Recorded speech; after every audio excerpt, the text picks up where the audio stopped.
I'm Steve Adamco, founder and owner of Spectrum Interiors, established in 1982.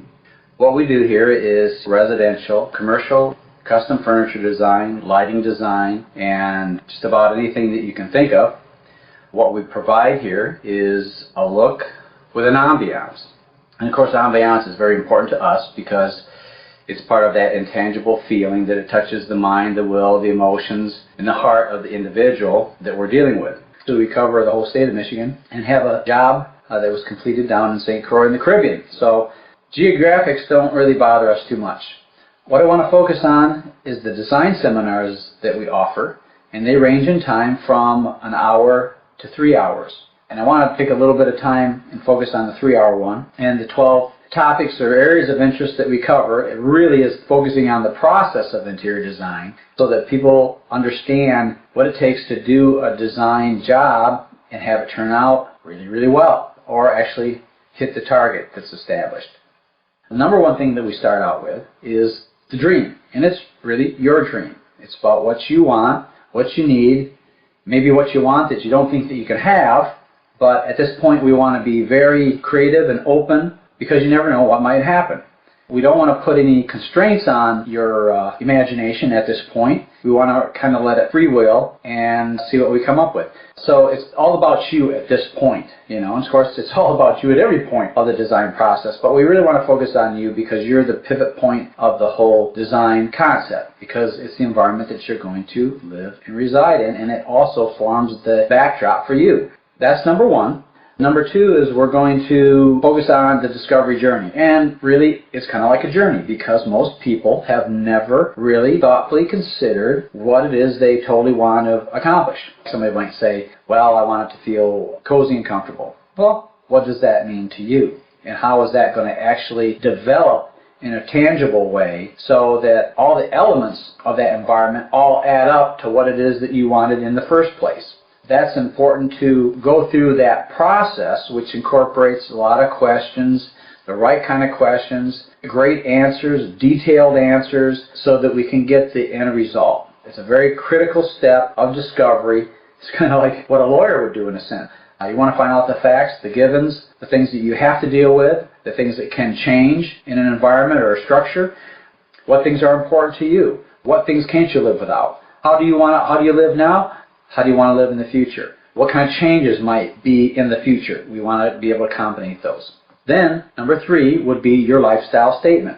This functions kind of like a mission statement or a business statement. So we want to take the information that's been culled from talking about your dream and about what you want, and then all the things that came from the discovery process, and put them in a paragraph that talks about what it is we want to accomplish, the look, the ambiance, the feel, the emotions. We want to really define this in a very descriptive way so that we have a yardstick, so to speak, for measuring everything that happens from there on out to the end of the design process. It's very important that we get this mission statement because it eliminates a lot of the fluff and a lot of the things that you really don't need to take your time up with. You don't need to look at certain things, and there's a host of materials and furniture and lighting and things to go through, and most people would be totally overwhelmed if they were able to go through all the things that are totally available in the world today. That helps to alleviate a lot of the extraneous details that aren't necessary to the project, and quite frankly, it will eliminate a certain amount of stress to certain people, especially people who feel overwhelmed. So we want to create a very comfortable process where stress really isn't a part of that. Now, closely allied with that is the budget, or what I would call your vested interest, because you surely have a vested interest in the amount of money that you want to invest in a project. So the idea is that we don't want to spend your money, in a sense, just merely spend it. We want to invest it with a view towards a return on your investment. And that return can happen in a lot of different ways. It could be intellectually stimulating, emotionally satisfying, visually pleasing. We want to be able to factor in all these things and create this sense of completeness and that you feel totally satisfied with the end result. We want to make sure that we're being very honest about the budget, because there's no sense designing a room for $100,000 when you only have a budget for $15,000, or maybe less than that. It depends on the situation. sometimes with a lower budget, one has to be much more creative in order to get the essence of it. If I can tie it back with the dream and the things that were brought out with the discovery process, now you can see a little bit of how this ties together. So, if you focus on the ambiance or the essence of the design, then you know exactly where to compromise if one has to, or compromise temporarily where we can institute something later on as money becomes available, but it really helps the creative process immensely. Doesn't matter how much money is available, whether you just are kind of in a middle income situation or you're a multimillionaire, it really doesn't matter. Everybody should have a budget to work within, if at all possible. And we want to be truthful about that. We don't want to be pie in the sky, well, I can do this, or I didn't realize that was going to cost that much. Well, that's why all these processes and prior steps that I've just enunciated so far are so important to making that work correctly. And all these processes, all these steps are really tied in together. They're really tied in together just like the human body is tied together. One thing is connected to something else, either directly or indirectly, but it's all part of the whole process, the whole design. That brings us to the importance of a master plan. The master plans are important from this standpoint. Not everybody can do a design job in one fell swoop. A lot of people have to take 2, 3, 4, 5, up to 10 years and maybe sometimes 20 years to fully develop the concept. And it's important to have a concept. I saw a quote just recently where a clear picture of a fuzzy concept, it's just not going to work, is it? Master plans are important because they are the guiding principle. It forms the trajectory, so to speak, from point A to point B. We don't want to deviate. That's why all those prior steps are so important to defining the target so we can hit the target in the bullseye perfectly. Okay? Now, once you start to get that in place, then it's going to be revolving around certain things like backgrounds. How to become a gem in your own setting. Well, what does that mean? Well, let's just take a diamond ring, for example. You are the diamond. But how that diamond is set in a surrounding, there's all kinds of designs for rings, but certain settings are going to bring out the fullness of that diamond, the color, the clarity, the fire. So we want to make that important because, quite frankly, you're the one that's most important here. There's lots of backdrops and backgrounds, textures, colors, things of that nature that will really bring out the best in you. And we all know that certain people look good in certain colors. Well, they also look good or not by what is surrounding them. Because you may look from your eyes out, but other people are looking at you in the context of your environment. So it's important not only what you see, but how others see you in your environmental 3D stage setting, surround environment. There's things such as space planning, form and flow. Well, the space planning is incredibly important, especially if you're dealing with a new house or a new space or a new office or something of that nature. Other times you have an existing building or home that has a layout that maybe you can't change. In some cases, there are walls that can be removed or reallocated or whatever, or the space can be reconfigured to function a lot better. And really, if you take a floor plan, let's say a condo, for instance, and two condos have the same footprint, they look the same, they could be mirror images of each other, but how that interior space is configured is going to make one of those condos a winner for you and the other one not a winner for you. So it's very important that the floor plan, the way the walls and doors are allocated, work well for your lifestyle, how you flow through a space, whether you do entertaining or not. It's incredibly important. As a matter of fact, in the seminar, I show a room, same size, and change up the door and window openings, and that determines the traffic flow from different points into the room and through a room. And so it can either open up space for larger groups, or it can cut it up into small pieces that it's not worth hardly anything. And then sometimes you have to reconfigure and redirect the traffic flow with the furniture arrangement. But again, everything takes place within an architectural confine. So that is the foundation of a good room or a good environment. So we cannot overlook the importance of good, strong architecture in an environment. Okay, after that, we're talking about windows and dressing your windows. Now, windows are kind of a transitional element, so to speak. They function as architecture, and they function as other ways to add accessorization to a space in a big format, because it can be draperies, lambrequins, blinds, shades, all kinds of things that factor into what the ultimate ambiance is that you want to achieve. And sometimes you have to change the appearance of the proportion of the windows to better coincide with the room or what you're doing. So sometimes there's things you do that are what I call sleight of hand. You make a window look wider or taller than it actually is, and you do that with window treatments. And so that's an extremely creative aspect to look at with somewhat of an architectural eye, so that that money particularly is invested correctly, because one can spend a lot of money on window treatments. Also, lighting is another big topic that we discuss and help people realize that lighting is important for not only the look of the space, but all the emotion that you promote with it. And quite frankly, you can destroy a room with the flick of a switch. Pretty powerful, isn't it?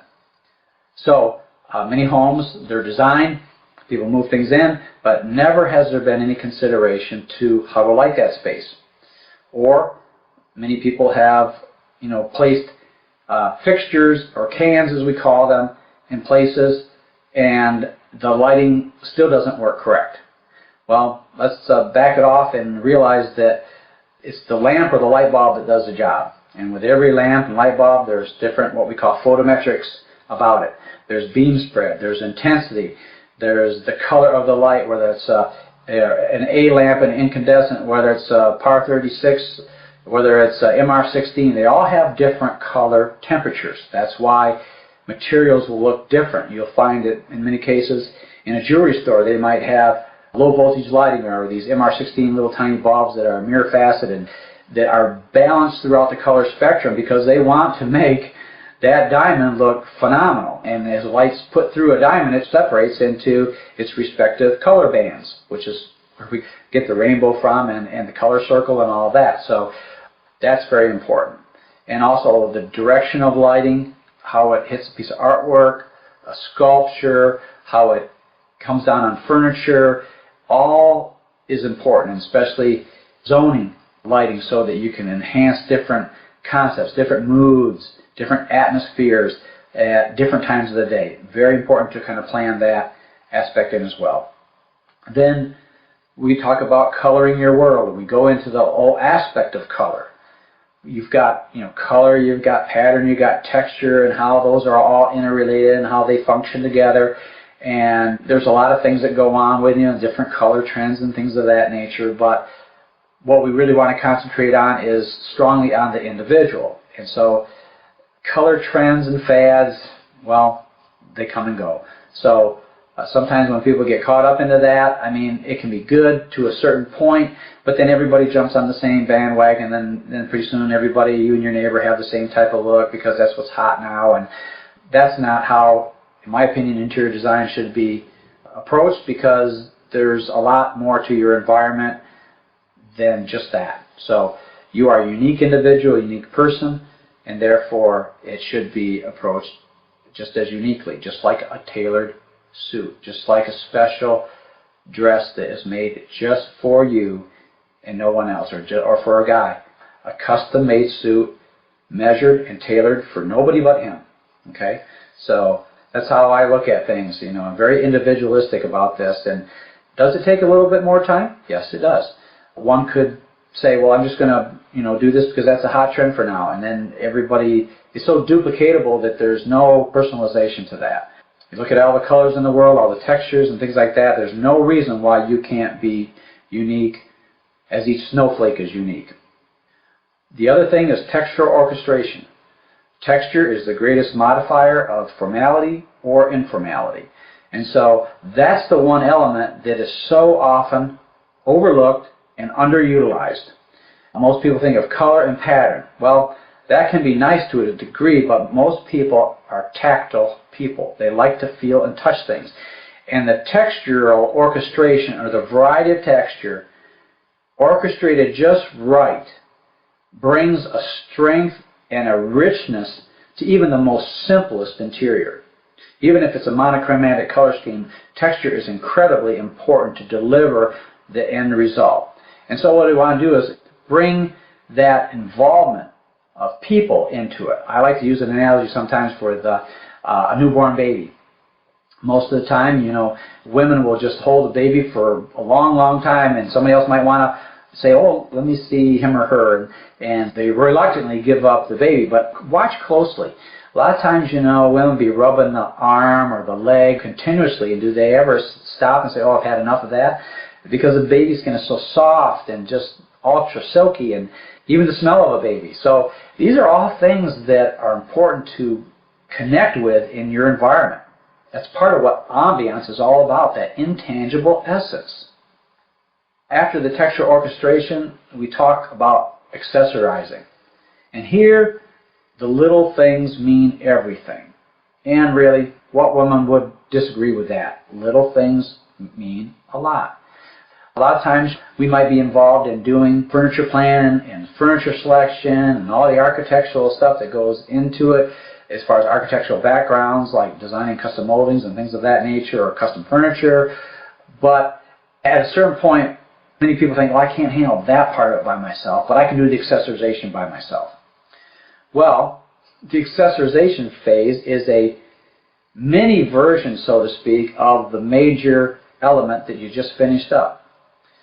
And so the types of things that are selected, the colors, the textures, yes, you want to have personal interests with objects because they personalize the space. But we wanted to personalize that space from the very beginning all the way to the very end.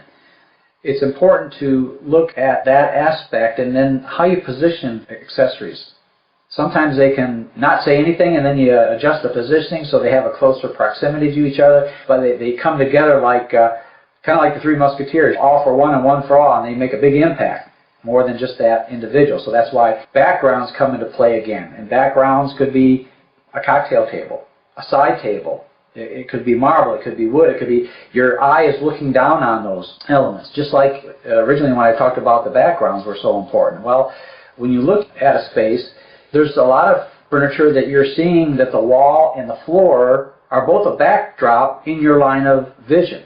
So it's important that the color and the texture and everything enhance the fabric on the sofa or the upholstery or the shapes of furniture, whether they be upholstered goods or case goods or art or sculptures or what have you. So this is very, very important. So a lot of times people will say, oh, I can handle that part of it.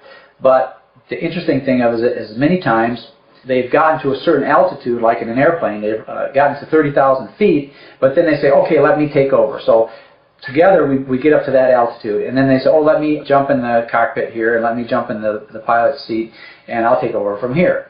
Well, training has a certain amount to do with keeping everything stable and in flight at a certain altitude. So it's the same thing here, and I've seen many times where they say, well, I'm going to take over from here, and the whole concept just starts to go right downhill, like a plane just almost dropping out of the sky. Everything that was developed up to that point is starting to disintegrate to a certain degree. Okay, so it's better to have at least a collaborative effort on that. If not, let the designer handle that and help you through that so that you get the best aspect. And it's just like, it's no different than women selecting a nice, beautiful dress. It's cut, tailored correctly, it's got the right material, it flows, it hangs nice, it's just wonderful. It's like perfect by itself. Okay, well then it's kind of like, okay, now we're in, after that, it's the accessorization stage, right? Necklaces, earrings, bracelets, and there's where you got to be very careful, because you can really cause it to the look to kind of fall off a little bit if you're not careful with the quality, the proportion, the size, the scale of different things. And it's so important that you decide from the very get-go what it is you want to really project. Okay? Because there's a lot of different things that you can portray by taking that same dress and then putting different types of accessories with it. Because that's why some people have dresses and attire that forms the basis of their wardrobe. Or they always look good in black, or they always look good in this particular cut of a dress or a suit or something like that. Just brings out really the very best of them.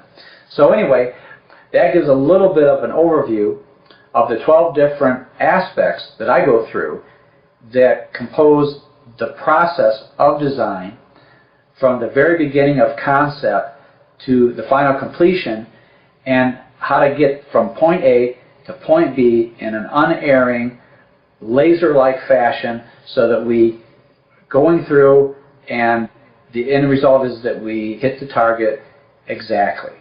And of course, there will probably be a little bit of differentiation and changes and things of that to be accommodated in that process. But again, once you have the main concept in line, it keeps you in line and on track and on target so much easier. It's kind of, I don't want to say it functions like autopilot or like cruise control, but it sure does make the journey a lot more comfortable. We don't really go by particular trends that are current at any particular point in time, mainly because people themselves don't actually change their personality in trends and cycles, so to speak. Their clothing may change and whatnot, but the environmental context, which incorporates a fairly large amount of money over time, that's important to synchronize that with the individual and their personality and the uniqueness of the personality. So we would rather focus on an individual and do proper discovery work, if you could say, ask the right questions to get the right answers and deliver the right results. So it's very important that we invest the client's money properly and wisely. Would never have subscribed to the idea of spending a person's money, would rather invest it and therefore deliver to them more of what they would like to see, even if they don't know what it is they would like to see. Many people don't really think too much in depth about interiors. Someone may say, well, I want to look like such and such a way, or I want to feel cozy and comfortable. Well, an obvious question to ask in response to that would be, well, what does cozy and comfortable mean to you? How would you describe it? And very oftentimes a client won't really be able to put their finger on what it is that denotes cozy and comfortable for them. So then we need to dig in a little bit deeper and find out what that really means in terms of feeling, ambiance, and help them to understand that we're delivering a whole orchestrated interior environment. So we want it to be very intellectually stimulating, emotionally fulfilling, aesthetically pleasing, all of that. By asking them the right questions, we get into a lot deeper than what they even themselves would imagine. Or we get a lot of times the comment, well, I've never really thought about it that deeply. Well, now's the time to think about it that deeply when you have a lot of money that gets invested into an environment. And that really doesn't matter what the budget is. If somebody's spending a few $1,000s or they're spending a couple $100,000, it really doesn't matter. The same principles apply in either situation. And so I really perform more like the philosophy of maybe an attorney, a doctor. We want to ask the right questions and basically figure out what it is they're after and create really a mission statement about what it is that they might want to do. That's the guiding principle or the yardstick by which to measure every decision that gets made. And there are many of them, hundreds sometimes. And so it eliminates what I would call the fluff. We get that out of the way right away, and we get down to the essence of what the people really want. And the idea is to deliver to them something that they have not experienced before. In my particular line of work, I find it myself especially blessed that I can see something done before it's done. In other words, at any step of the design process, whether it's talking to people, whether it's sketching, drawing, space planning, drawing up plans, or whatever the case happens to be, or material selection, it's easy for me to project myself into that space. It's easy for me to use analogies and word pictures and things of that nature to describe to the individual what it is we're going to see and experience. Because many people, quite honestly, they don't have the visual capacity to see it done before it's done. Well, in my case, I feel highly blessed that I can perceive that in what I would call 3D sense surround. People have heard about surround sound. Well, this is 3D visual sense surround. So I'm able to deliver exactly what we have set out in our quote-unquote mission statement as to what it is we want to accomplish. Well, that actually brings a lot of not only substance, but also comfort to the individual that they are in good hands. So that's incredibly important. A lot of times people will come in and look at my website and maybe they won't see exactly the look that they're after. Well, that's okay. We prefer to have people come in with an open mind because we don't deliver a look, or we're not known for a look per se. What we are known for is being a personal tailor, so to speak, and delivering exactly what the client needs. Not trying to follow someone else's idea of what they should have, not following something that they've seen in a magazine or a book per se that doesn't translate exactly to the home that they have or their personality. We would rather, as a personal tailor, so to speak, take personal measurements or ask the personal questions that bring out the essence of the individual so that they are perceived as a client who has a one-of-a-kind environment. Again, many trends, color schemes, they come and go, but you don't want to be stuck in a time warp.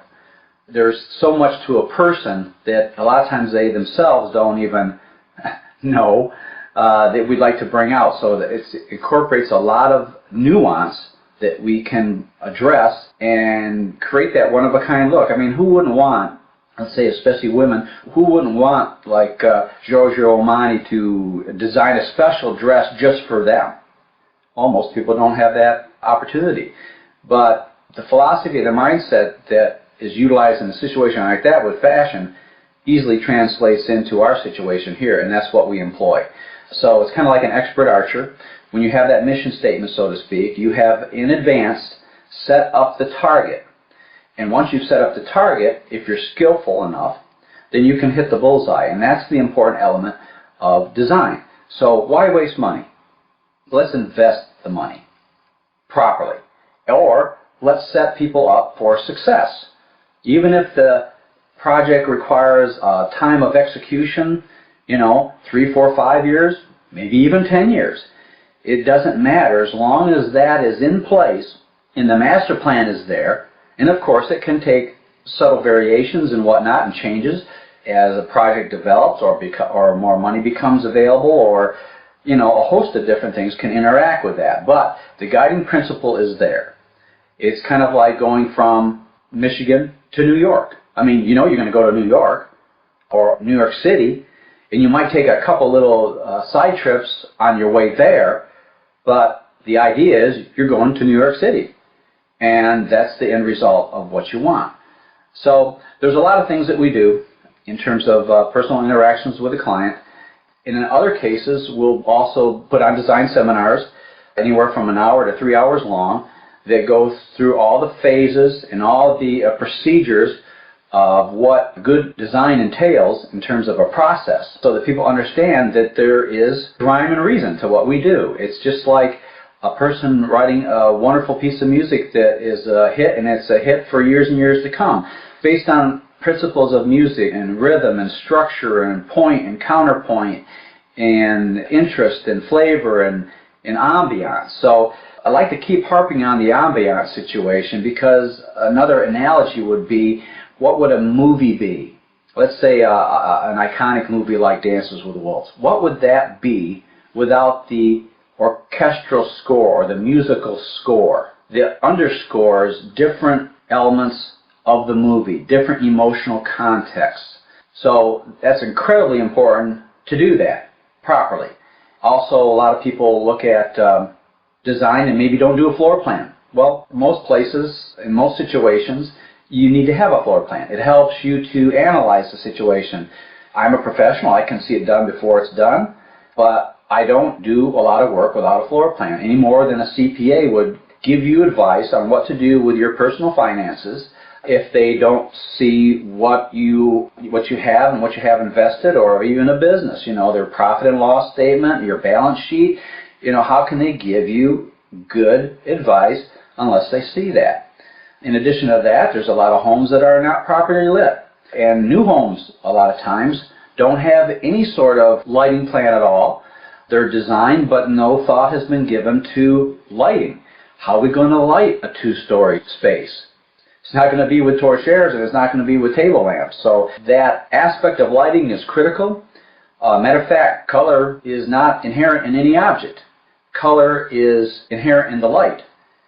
And that's why when you select finishes, like a lot of people do, let's say a carpet store for example, they will go and select carpet under what is typically cool white fluorescent bulbs. Maybe sometimes they're color corrected. They'll get them home and they'll look totally different.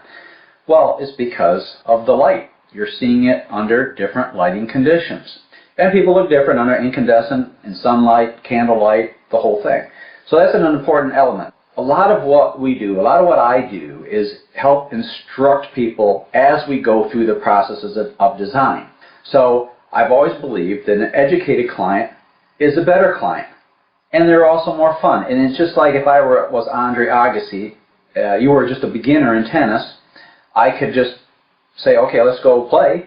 And you could get incredibly frustrated because every time I hit it over the net, it never comes back to me. And at that point you may say, geez, I give up. But if I were Andre Agassi and I said, hey, wait, let's do this. Why don't I give you a couple lessons and then kind of narrow the gap between you and me, then we'll play after that. Well, that person does that, takes a few lessons, finds that they can connect the ball in the sweet spot of the racket, it zips over the net, and they say, wow, this is pretty exciting. I think I could really get into this. Well, now you've enhanced that whole situation by teaching people at the same time. And you also bless the individual too by doing that. So they become more knowledgeable and gain a greater appreciation for what the design process is all about. So in retrospect, there's a lot here, more than meets the eye. If you don't necessarily find what you're looking for in terms of the look that's embodied in the photographs and whatnot, don't worry, we just haven't worked with you yet. And that's the whole situation. That's why we're so individualistic about what we do. And we treat everybody as an individual, regardless of anything that's going on in the world. Yes, there are influences and things of that nature. No doubt about it. And people like to incorporate that as well. But let's just remember that things cycle, things go through fads, they go through trends, and let's have something that is enduring. Like a good piece of music, like a good piece of architecture, like a good piece of sculpture or art. Let's do that, because that is going to be a lot better for you. And also, when it's done that way, it can move with the changing of time and the changing of seasons and the changing of individuals' personality. So that's incredibly important. So again, all the contact information is here on the website, so I definitely encourage you to look more in depth. And if you have any questions, by all means, give me a shout, give me a call. I'd love to talk to you. Have a great day.